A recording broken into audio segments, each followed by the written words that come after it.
Hello and welcome to Malicious Life. I'm Ran Levy.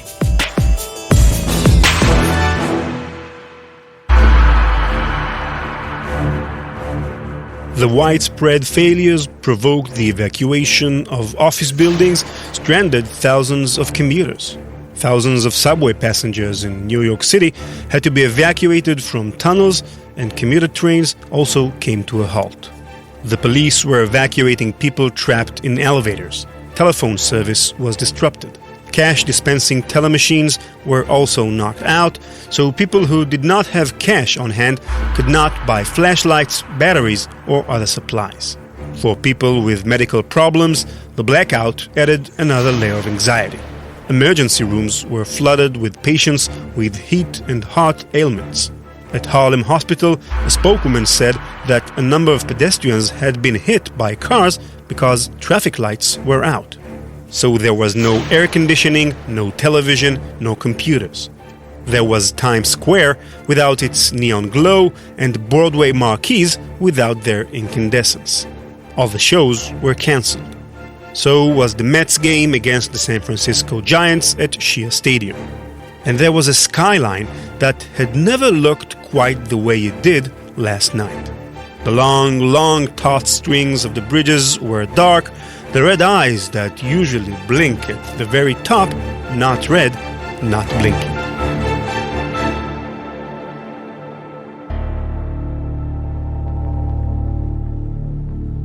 This, of course, was a passage from Cormac McCarthy's Pulitzer Prize-winning novel The Road, a post-apocalyptic story of a father and son traveling across the United States following an extinction event.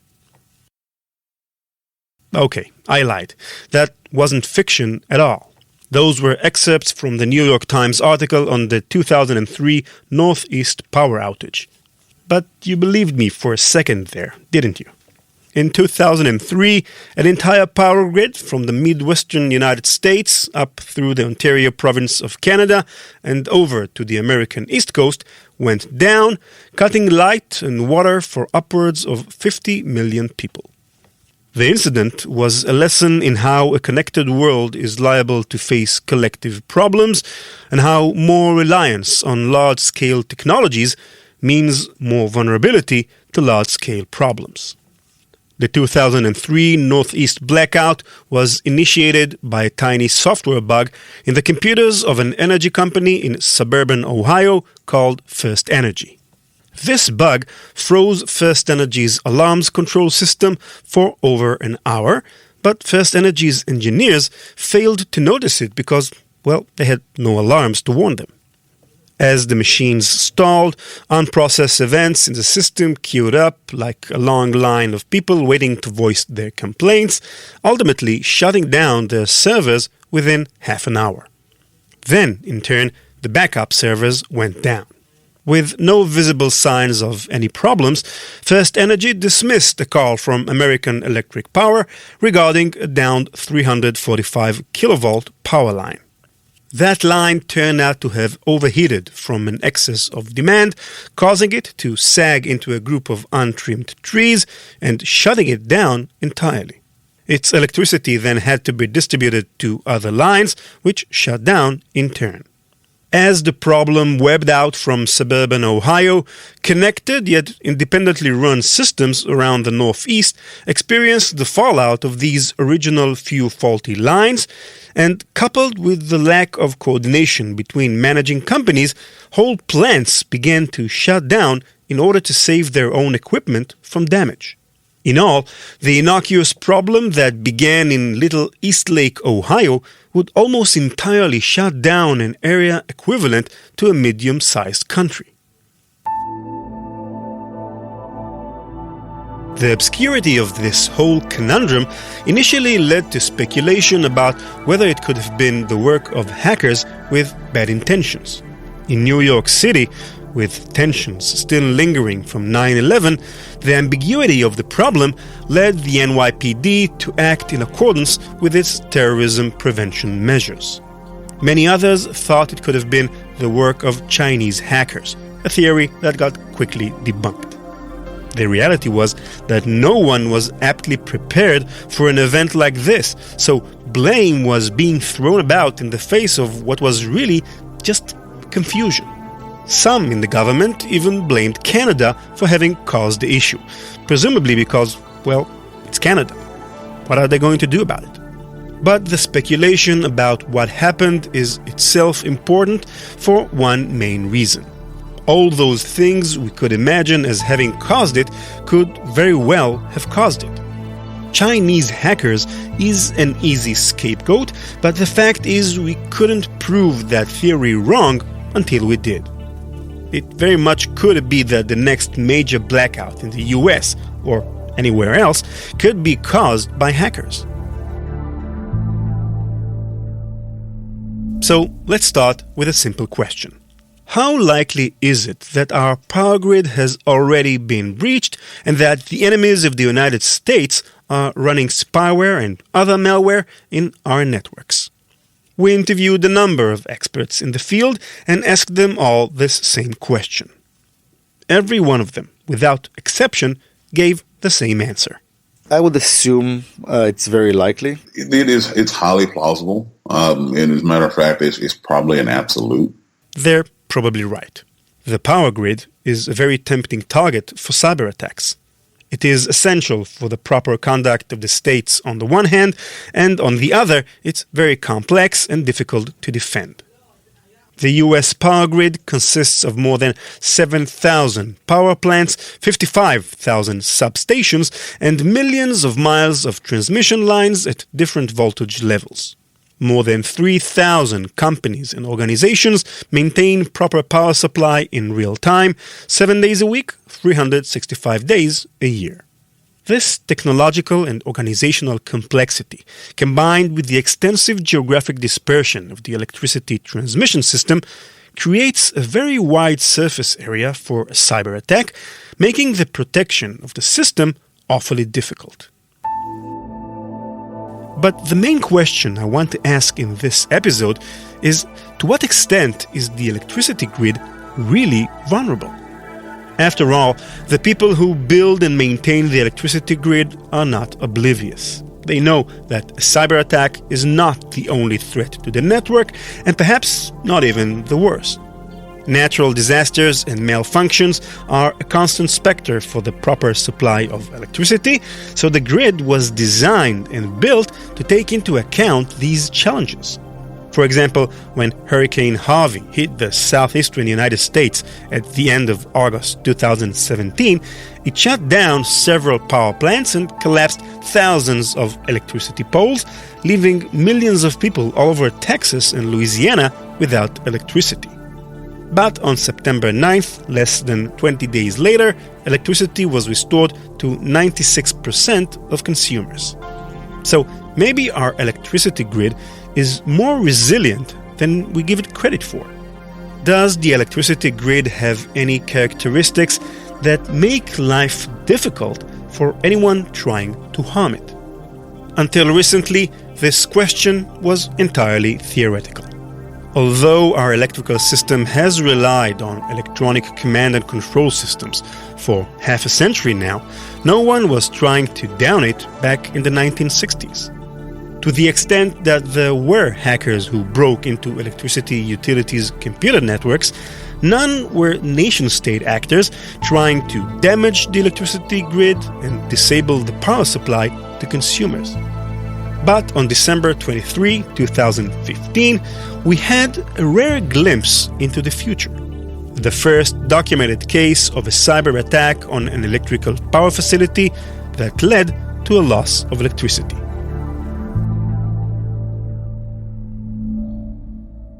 The Ukrainian power grid, like electricity grids in many other countries, is built of layers.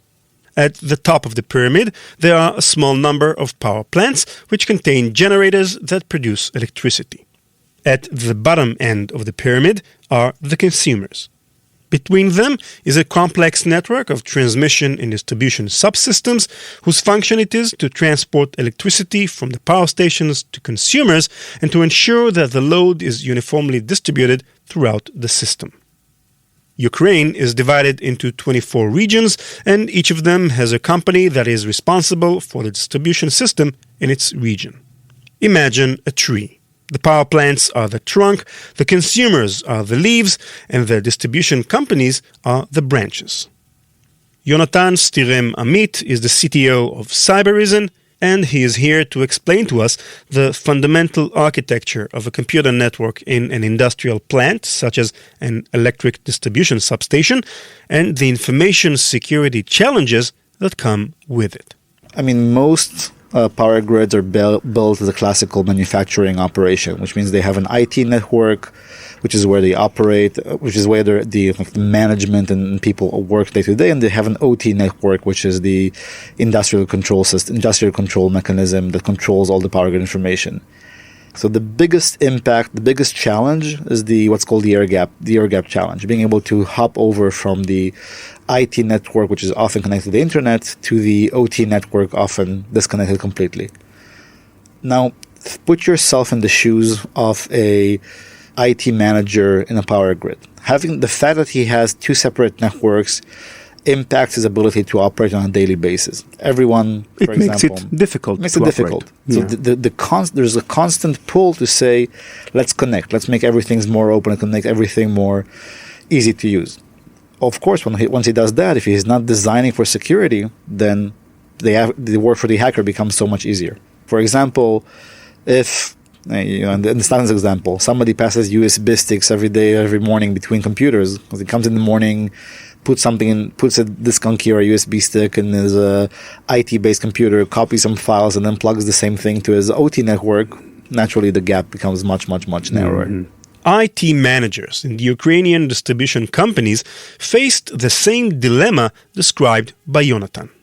They wanted to keep the business computer network and the industrial network disconnected, but their engineers and technicians wanted easy access to devices connected to the industrial computer network so they could operate it and fix remote failures.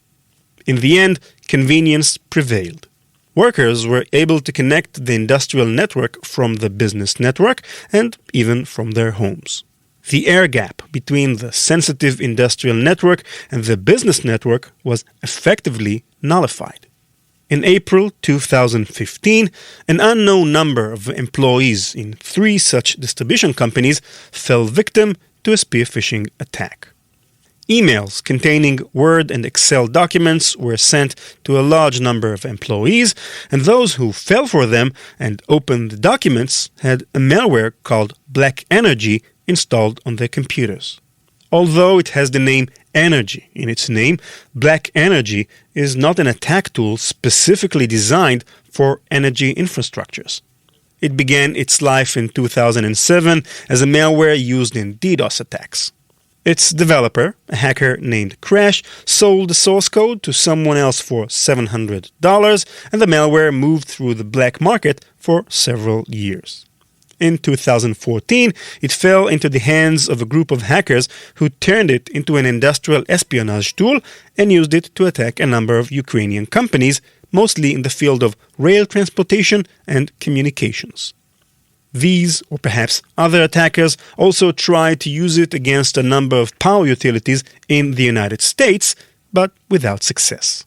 Ukraine was another story. With Black Energy, the attackers spent many months collecting detailed intelligence about the Ukrainian electricity system. They penetrated the computers of engineers, technicians, and managers, and from the documents they found, learned everything they could about the electricity grid, down to the most intimate details, to draw from it its weak spots. In particular, they found that employees of the companies did not use two-factor authentication when they connected remotely to the industrial control network computers. This means that all the attackers needed to penetrate the industrial network were credentials, the usernames and passwords of several employees with access privileges to the system. Black Energy's keylogging functionality made it easy for them to get these credentials. The intelligence gathering phase lasted for about 6 months, and on December 23 at 3:35 p.m., the attack itself began.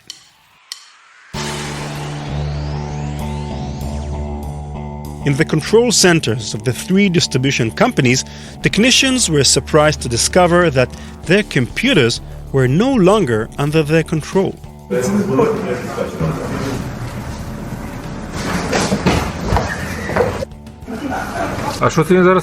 So what is he doing right now? What is he waiting for? He's trying to reach the section breakers. This is an attempt to switch off a 110 kilowatt section breaker. Mouse cursors on their computer interfaces started to move as if on their own, activating menus and pressing buttons in the control software, opening breakers in the distribution substations one by one. A number of astonished employees took videos of what was happening using their mobile phones.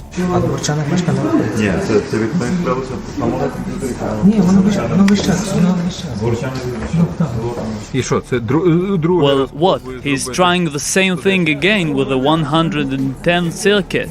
We need to call the IT guys. What if it's the IT guys doing this? A few minutes later, about 250,000 citizens had neither light nor heating.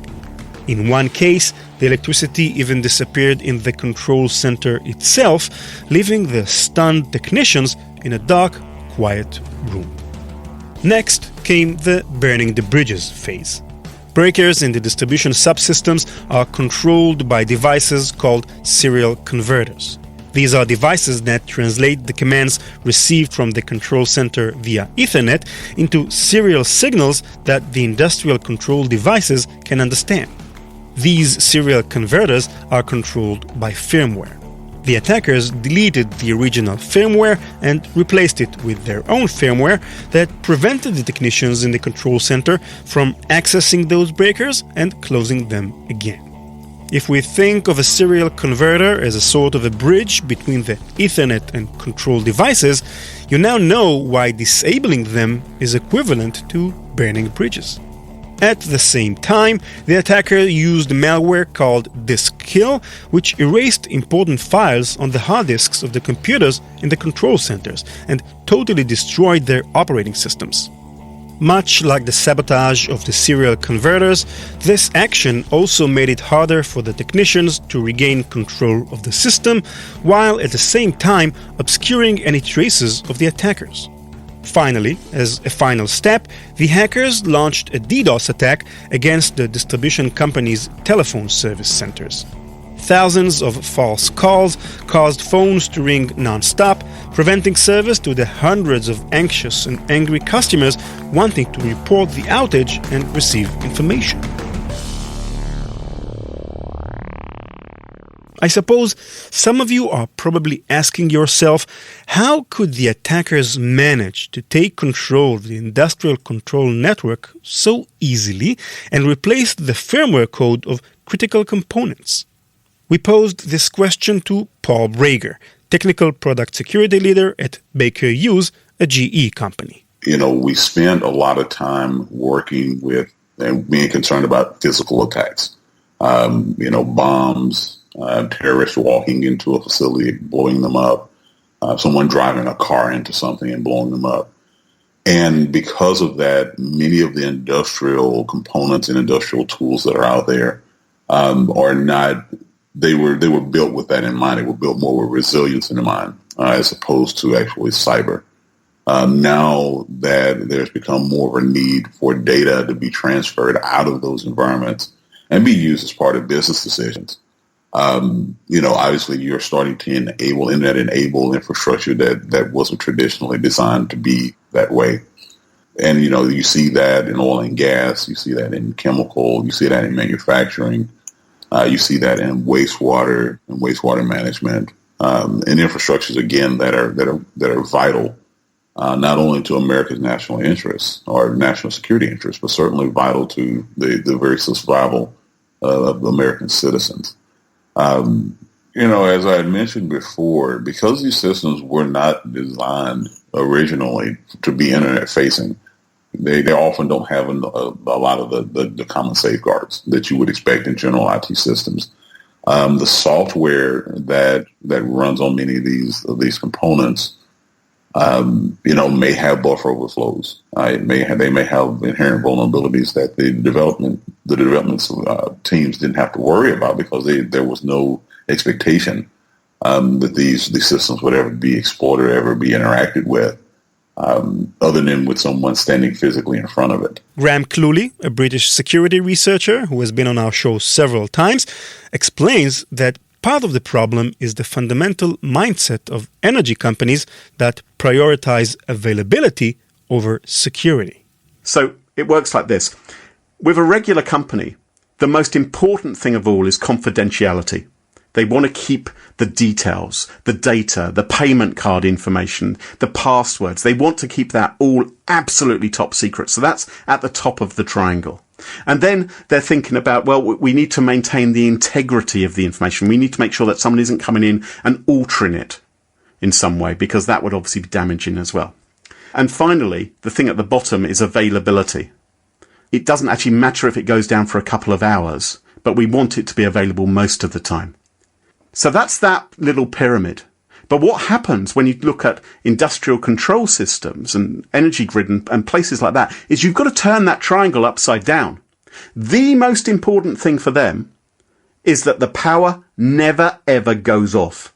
So right at the top is availability, rather than that being at the bottom, which is the case it is with most businesses.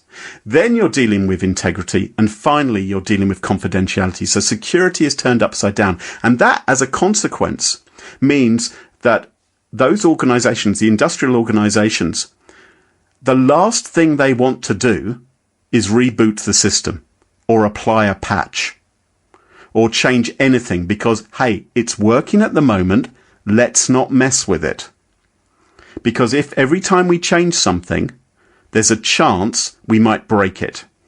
And we've just got to keep it going all the time. And so security, in terms of computer security, has been less of a priority for them. Now, of course, they're getting targeted. Now, of course, there's this constant pressure of, well, we need some way of using computers to control these systems. And, you begin to see more and more of these systems being integrated, and there are increasing opportunities for hackers to actually get in and potentially mess with these systems as a result. And that is the huge challenge which they face.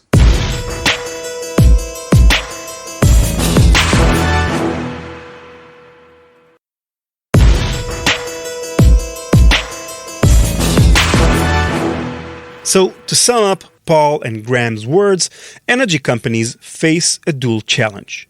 They operate legacy control equipment that was not designed with information security in mind and is difficult to replace.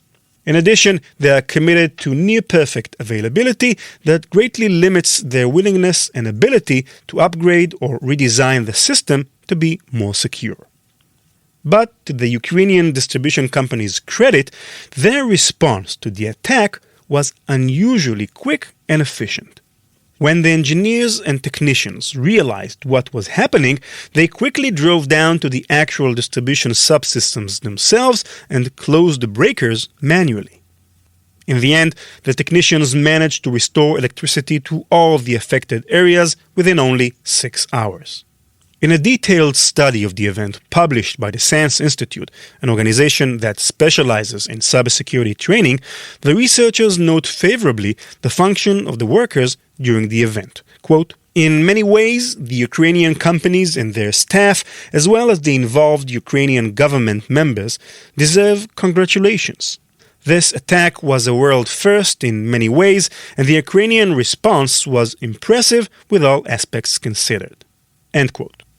The attack on the Ukrainian power grid made headlines. Congressman James Langevin, one of the more active representatives on issues of cybersecurity, says the Ukraine attack certainly helped raise awareness in the U.S. to the severity of the issue. There was a particular day where I got briefed on a vulnerability to our electric grid, and that was a eye-opening briefing, and it showed how vulnerable our electric grid is to remote hacking that could cripple our potentially whole sector of the country's electric grid, not just for days or weeks, but potentially for months. And that it made me sensitive to and aware of the fact that that cybersecurity is a national security issue. And so certainly the attack on Ukraine's electric grid was a important moment, and it did show how, again, kind of some of my worst fears could be realized. Thankfully, the electric grid in Ukraine only went down for a few hours, but could have been a lot worse. Who is responsible for the attack against the Ukrainian electricity grid? Normally, security experts tend to assign very little importance to attribution questions. The prevailing view is that in the world of information security, where an attack can literally come from anywhere, the identity of a specific attacker is almost unimportant. In this case, however, this question has an important bearing on the question with which I began the chapter. How vulnerable is our power grid? Superficially, it's obvious that the attack on the distribution companies was done with relatively simple malware. Spyware and attack tools like Black Energy and Diskill, which are easy to find online. Moreover, the opening of the breakers and the disconnecting of electricity to consumers, the most important part of the entire attack, was done, quote-unquote, manually, by remotely moving a mouse cursor to press buttons on a screen. Compared to the sophistication demonstrated by, say, Stuxnet, the worm that attacked Iran's uranium enrichment plant, the attack on Ukraine's power grid looks like a child's play. Is it possible to conclude that your average hacker could do the same thing to the US power grid, and that in case of a cyber attack, one could expect widespread power outages? Not so fast. While it is true that the tools used by Ukraine's hackers were quite simple, the real sophistication of the attack was in its planning and execution. First, we should remember that this is an attack on three different distribution companies, which, although they share a certain similarity in equipment and operating procedures, are still different companies, each with a unique control system. The attackers probably spent thousands of hours analyzing these distinct systems, building an intelligence picture and identifying their weak points. And it's unlikely that criminals would invest so much time and effort with no clear financial incentive.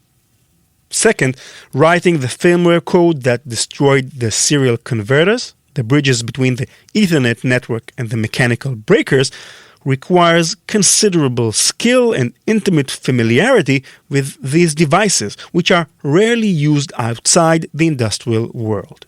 It is also reasonable to assume that the attackers did not rely solely on luck, but rather conducted early testing with the same devices to make sure that the new firmware would work at the moment of truth.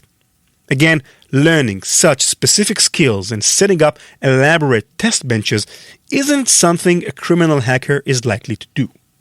And finally, the attack itself was without a doubt the orchestrated and well-rehearsed action of a number of trained operators, much like an elite SWAT unit. In other words, this is not the work of a quote-unquote average hacker, but an act of a nation-state actor. And what about the simple malware tools used by the attackers? As some analysts pointed out, Black Energy and Diskill were not central to the attack. The group that attacked the Ukrainian electricity network collected preliminary intelligence and, according to this intelligence, decided to use the simplest tools to do the work. A decision that every engineer and every soldier can stand behind. Indeed, according to intelligence assessments published in the press, the group responsible for the attack in Ukraine is a Russian hacker collective named the Sandworm Team. In the United States and Europe, Sandworm is known for its espionage campaigns against targets in NATO and West European governments, but it is difficult to prove its connection to the Russian government. It's also difficult to say for sure what the purpose of the attack itself was. Russia and the Ukraine have been at odds for years, especially since Russia annexed the Crimean Peninsula in 2014. The attack may be aimed at weakening the trust the Ukrainians have in their government, or it may be a signal for the United States and other potential enemies of Russia, do not mess with us. See what we can do to your electricity grid. At the end of the day, what's important is that it's probably the work of nation-state actors rather than amateurs, which means that perhaps the power grid is not as vulnerable as it seems to be at first glance. The fact that the Ukrainians managed to restore power in just 6 hours also illustrates another challenge to those who want to attack an enemy's country's electricity grid: the difficulty of predicting the outcome of the attack. When you send airplanes to bomb a power station, you can be sure that if the bombs hit their target, the result would be one: the power grid is shut down. But when it comes to a cyber attack, the result is not so sure. If the technicians and engineers on the other side are as talented and quick-thinking as the people of the Ukrainian distribution companies probably are, they may be able to shake off the attack quickly, and the damage will be less than you expected. The attacker must plan their attack in advance in the most precise way possible to disable and destroy critical equipment to where it cannot be repaired or replaced quickly. That is not easy. The bottom line is then that even though our electricity grid seems fragile, it might not be, at least not as much as you'd think. You need quite a few resources, skills, intelligence, and planning abilities to carry out a successful attack, and even then it is difficult to guarantee a successful outcome. And if we consider that the Sandworm team invested all this effort to bring down just 3 distribution subsystems in Ukraine for only 6 hours' time, one could assume that a large-scale attack shutting down the electricity system for a vast country such as the United States may not be an insignificant task, to say the least. But in spite of everything I've told you so far, things can and will change, and change fast. A cyber attack against the electricity grid is not something countries should underestimate. As the 2003 Northeast blackout has shown us, even a relatively local interruption to the electricity grid of a large metropolitan area, an action of a magnitude not very different from the attack on the electricity grid in Ukraine, can cause considerable chaos and damage. The reason that countries can't afford to ignore this danger is that an attack on the electricity system is functionally an act against all the vital infrastructure of a modern state. If a power outage lasts long enough and the fuel in the backup generators runs out, the infrastructures that depend on it begin to fall one by one like dominoes. Water pumps stop working, gas pumps at stations stop, and the cellular communication disappears. Without water, fuel, and communications, health systems and law enforcement cease to function. Banks close and economic activity stops. There is hardly any area of life in a modern state that is not completely dependent on uninterrupted power supply, so the stakes are simply too high. Damage to the electricity supply is equivalent to a bullet straight into the beating heart of the country. You don't have to hit anywhere else for all the other organs to cease functioning. So what can we do to minimize this terrible risk? This is a big and complex question to which we should probably devote a separate episode of Malicious Life. Paul Brager, Baker Hughes' product security leader, says that a big part of the solution is to create a common language between people who are responsible for the ongoing operation of the electricity infrastructure and corresponding information security experts. You know, when you're a control operator, you're looking at a certain set of parameters, and as long as those parameters are correct, and the solution appears to be operating within those parameters, then you're typically not going to go any further, to try to decipher whether or not there's something else going on. A, they don't have the time. B, they typically don't have the people And C, they typically don't have the budget or expertise to do that on the control side. And so because of that, you're starting to see a lot more interaction between control operators and people that are in kind of what they would consider to be the OT environment and traditional IT cyber, but they don't talk the same language. And so there's a lot of effort, to try to bridge the gap between the two, and make it not an adversarial situation, which is what it has been, in many, many years, and making it a lot more cooperative and collaborative. But it's a work in progress. And while that work in progress is happening, the United States, again, has a lot of enemies. And the critical infrastructure components that we use are the same critical infrastructure components that may be used in another nation, even including Russia, as a matter of fact, or North Korea or anywhere else. Yonatan Striem-Amit, Cybereason's CDO, underscores the importance of information sharing between the different energy companies. So politicians today have a huge role in making sure that the whole commercial ecosystem and government ecosystem work together. In cybersecurity, one of the key elements that are again and again repeating is the information gap. Put yourself in the shoes of an executive of a company that's just been attacked. Your responsibility to your shareholder of maximizing value is saying, I need to minimize the impact of an attack, potentially by not disclosing it to the public, trying to keep it secret, trying to minimize what happened, trying to minimize the impact. That would be, quote unquote, responsible from a very micro-localized set of interests. But from the global good perspective, or even the commercial entity as a whole, the commercial entity world as a whole, sharing the information with the right people in technical spectrum, so that the industry as a whole can adapt quickly, can change, can kind of immunize us against these kind of threats as fast as possible, is in everyone's best interest. Politicians have to create an ecosystem in which this kind of information sharing is not only encouraged, it's even mandatory. So they have the interest of the state, then they have to make the hacked company, the private company, want to disclose that information to everybody. Precisely. So either it's not an easy job.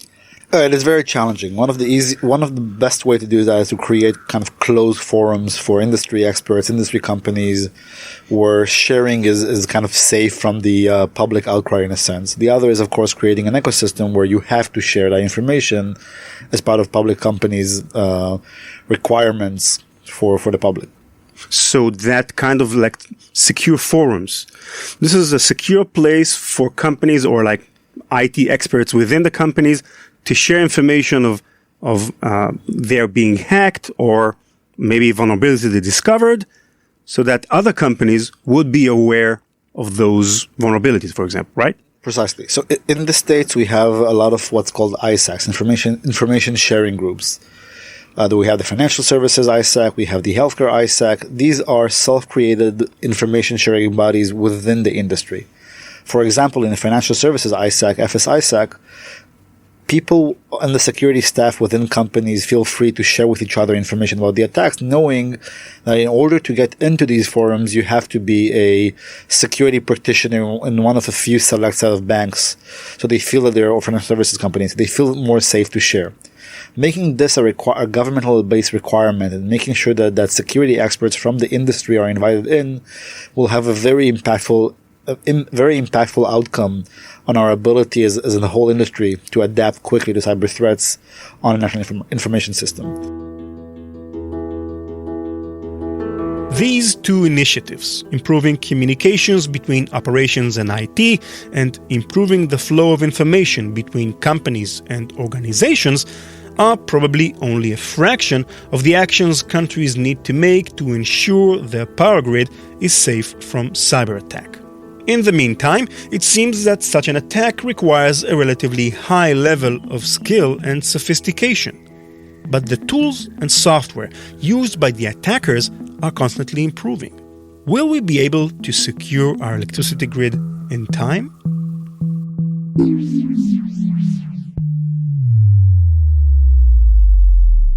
Nate? Nate? Turn on the light, Nate. It's not funny. I can't see anything. Nate? Is anyone here? Is there anyone here? Nate? Hello? Hey, hello.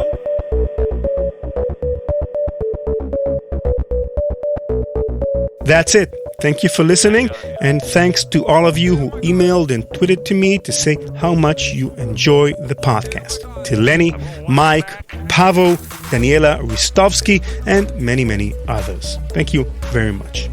Visit malicious.live to subscribe to our podcast, read all the full transcripts, and download other episodes. If you like the show, leave us a 5-star review on iTunes and we'll send you a Malicious Life t-shirt. You can follow us on Twitter at Malicious Life. My personal Twitter handle is at ranlevi, R-A-N-L-E-V-I, and you can write to me at ran@ranlevi.com. Malicious Life is produced by PI Media. Thanks again to Cybereason for underwriting the podcast. Learn more at cybereason.com. Bye-bye.